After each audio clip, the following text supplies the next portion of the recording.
What is going on, tiny people? Draco Invictus here, and today we're doing something a little bit different. I wanted to build around the oak tree, and I've done some testing and stuff like that, and honestly, you could not do this build in survival mode. Simply, there are not enough weeds in the yard to do the build that I am fixing to do in the game. So I have to do it in creative mode, which is also nice because that just means that I can just build.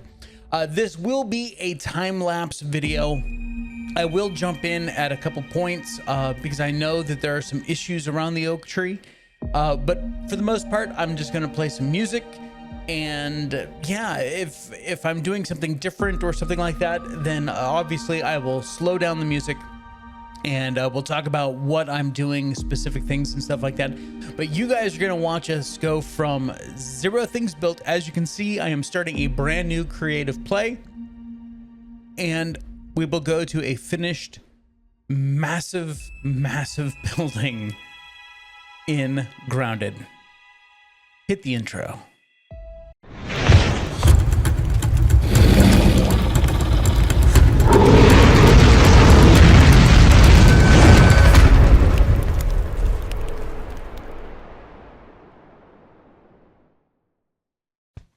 All right, guys, so I was going to just do some like in-game narration. So as I was recording this, I was going to do some narration, and there are a couple spots where I do actually do that, but I thought I would add a little bit more of what I'm doing and stuff like that. So I found this root at the oak tree right next to the light, and I thought that that would be the best entry point for this, I'm doing air quotes here, castle.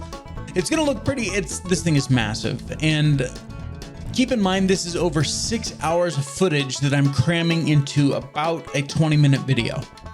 So I had to speed this up 400%. So I am just like driving like crazy here, and you'll hear that noise. That's where I'm actually glitching the floor into the tree. So it's in a location that it doesn't normally want to go, but I can kind of force it in there. So, and we're actually coming up to one of the points where I was like in game, and I'm going to tell you about an issue that I'm running into here around the tree. And essentially it's a hitbox or a collision box. And for some weird reason it's there. I don't know why it's there. I don't know why Obsidian would think to put that there, but you'll see what happens here in just a second. It's pretty interesting. At first I was trying to figure out what the hell was going on, because I was like, why can't I walk over there? All right, here I come.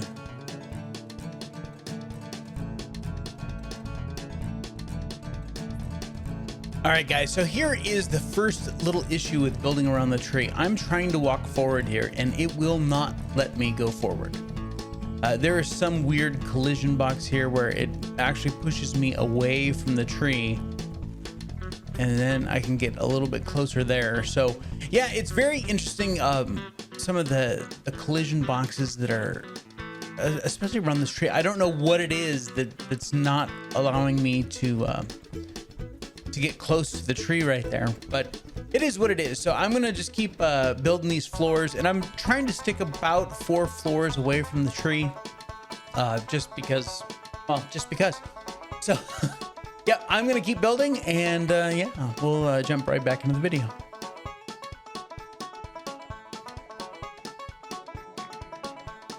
All right, so it wasn't just because. I planned on doing a tiered setup with the castle itself. So the first set of walls would be on the edge.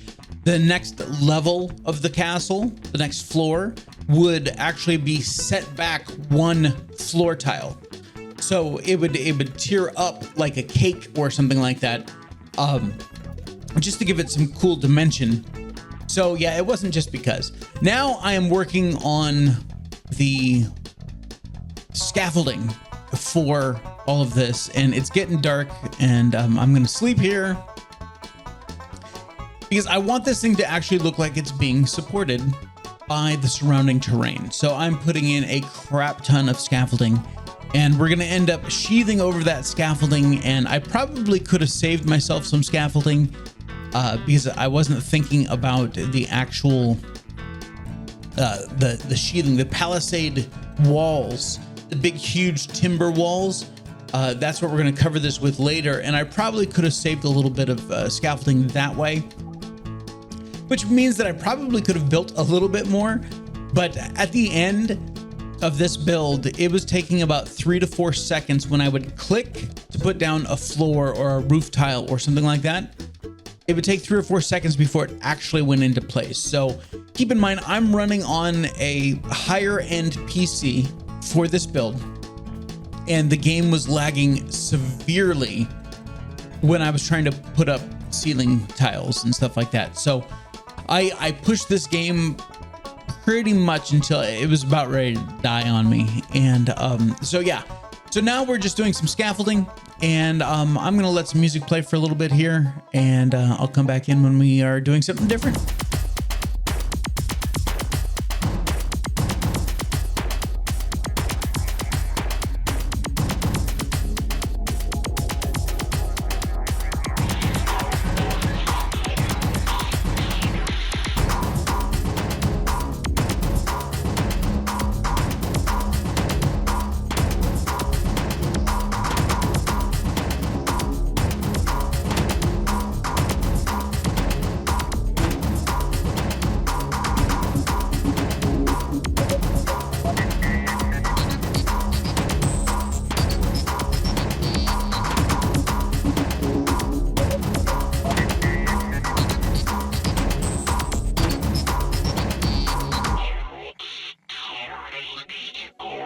As you guys can see from the video, I know it's flying past really fast, but I had to build like secondary flooring and stuff like that just so I could maneuver around and get up high enough that I could place these scaffolding in the right position. And then I would have to come back behind myself and take all that out so that I could actually, so it wasn't just kind of sitting out there floating. I didn't want this building to look like it was floating, which is why I'm putting scaffolding all the way around the tree. I'm doing it in like where it juts out and stuff like that, because remember, this is grass. And if you took a blade of grass or even a few blades of grass and dropped them on top of your lawn, they would just kind of sit there. You know, grass blades in and of themselves wouldn't be very heavy. So I think that I have plenty of enough support under this thing to make it look realistic. Now we've moved on to walls. Yay, walls. And of course it's getting dark, so I'm working by the glow of blueprint light, but we will jump back into daylight here in just a second. Now I'm trying to get the floors situated so it'll look good. Yeah, so here we are, it's morning now, and I'm putting in all the angle pieces. I didn't want just jagged floors just kind of sticking out randomly. I wanted this thing to look like it, I don't know, someone actually designed it.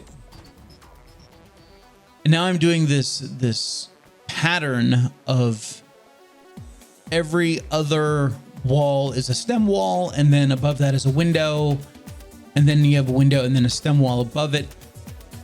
Now I've moved back onto the palisades because I was running into issues where I had placed them incorrectly in some spots. So I had to get rid of them. And now I'm just coming back in and filling this out.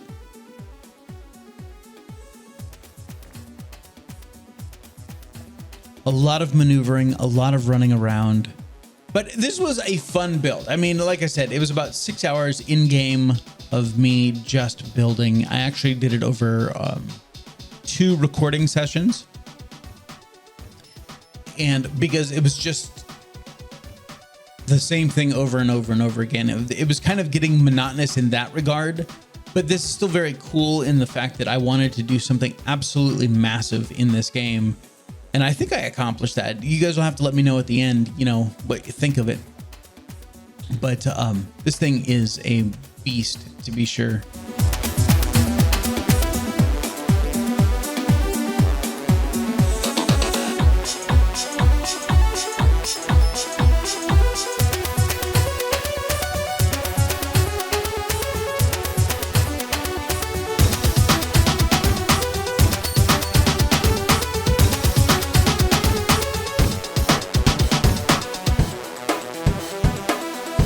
And the reason why there's gaps there is because when I was placing the clover roof pieces as the ramp, they wouldn't snap to the end of the floor pieces when I was initially making that ramp. They'd snap in the middle of the floor pieces. So now there's a half floor gap in between each platform that then had clover going up in the middle of it. So I decided to use that as a design cue. And so yeah, that's why the palisades underneath have those gaps there until we get to the flat section of the floor, and then they're solid all the way across. And see here, you can see me kind of filling in.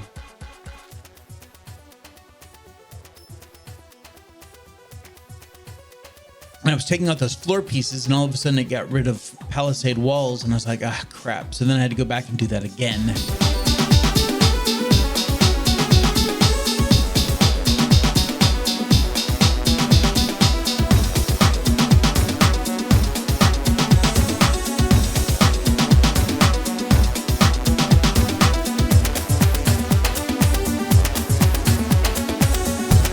Here's where I started learning that you didn't need to have the scaffolds stacked on top of each other for the palisades to snap to them. So then I just started, it was like 1.5 distance for the scaffolding for the palisades to work correctly. So I started not re-engineering, but adding additional scaffolding to support these as the columns came all the way down.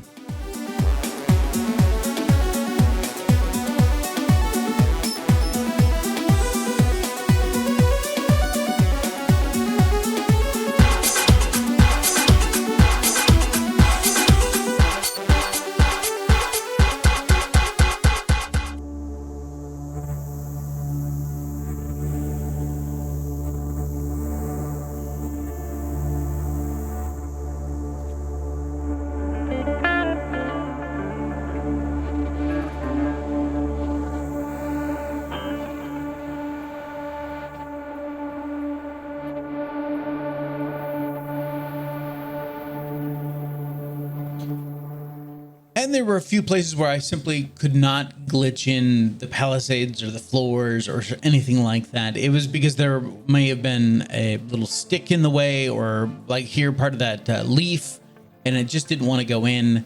So yeah, it's not perfect, but it's as good as you're going to get in this game, I think. Yeah, see there, would not go in.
And here I was just making sure that I didn't have any more palisades sticking up through the floor drastically.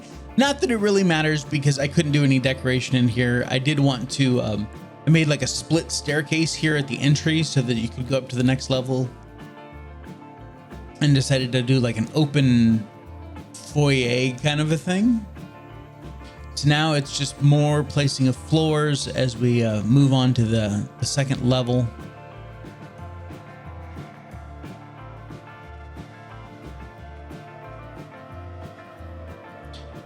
Yes, I can tell you with assurity that Obsidian never planned on someone putting so much stuff in one location on the game, because it was a serious hog. Now we're putting in the little triangle floor pieces on the corners, and then we'll start with the walls, because remember, we're going to offset these by essentially one floor tile on the flat side so that we get that nice tier effect.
Now we're moving on to the third floor, and every floor is double stacked so that there's no feeling of like claustrophobia or anything like that in here.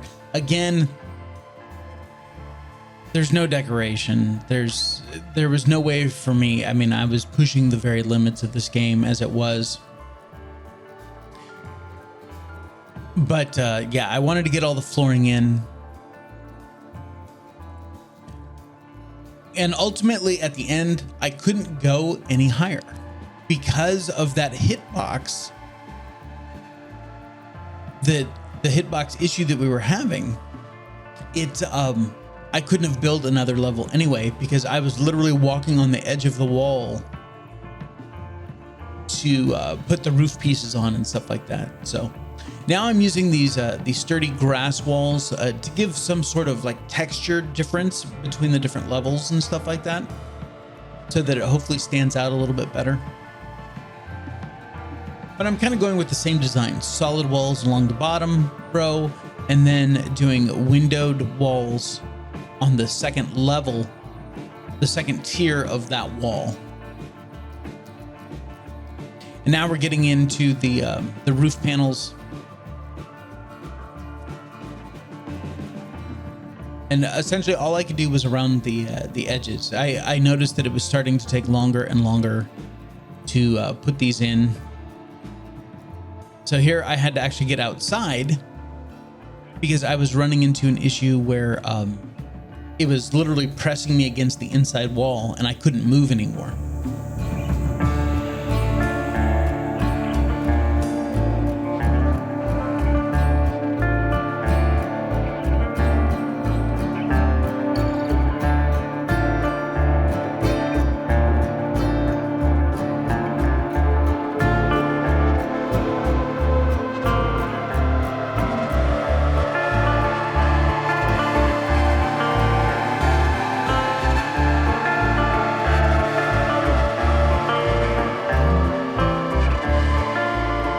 And there you have it, guys. That is the Oak Tree Castle.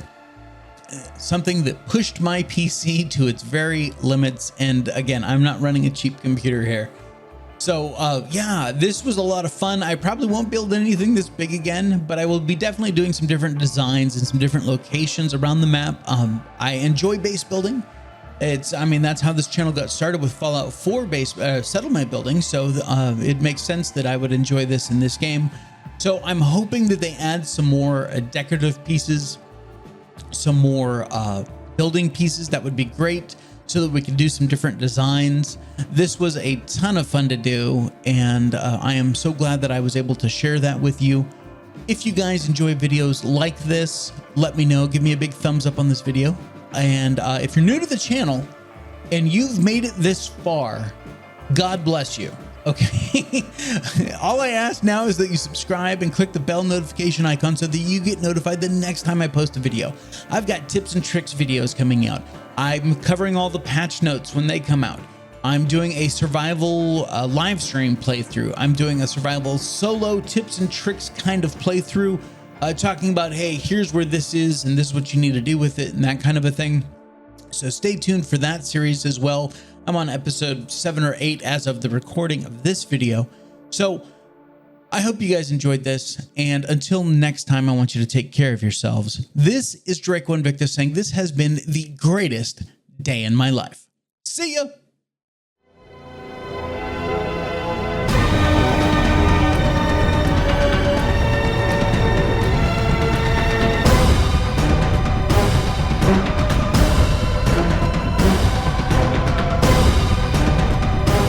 Yeah.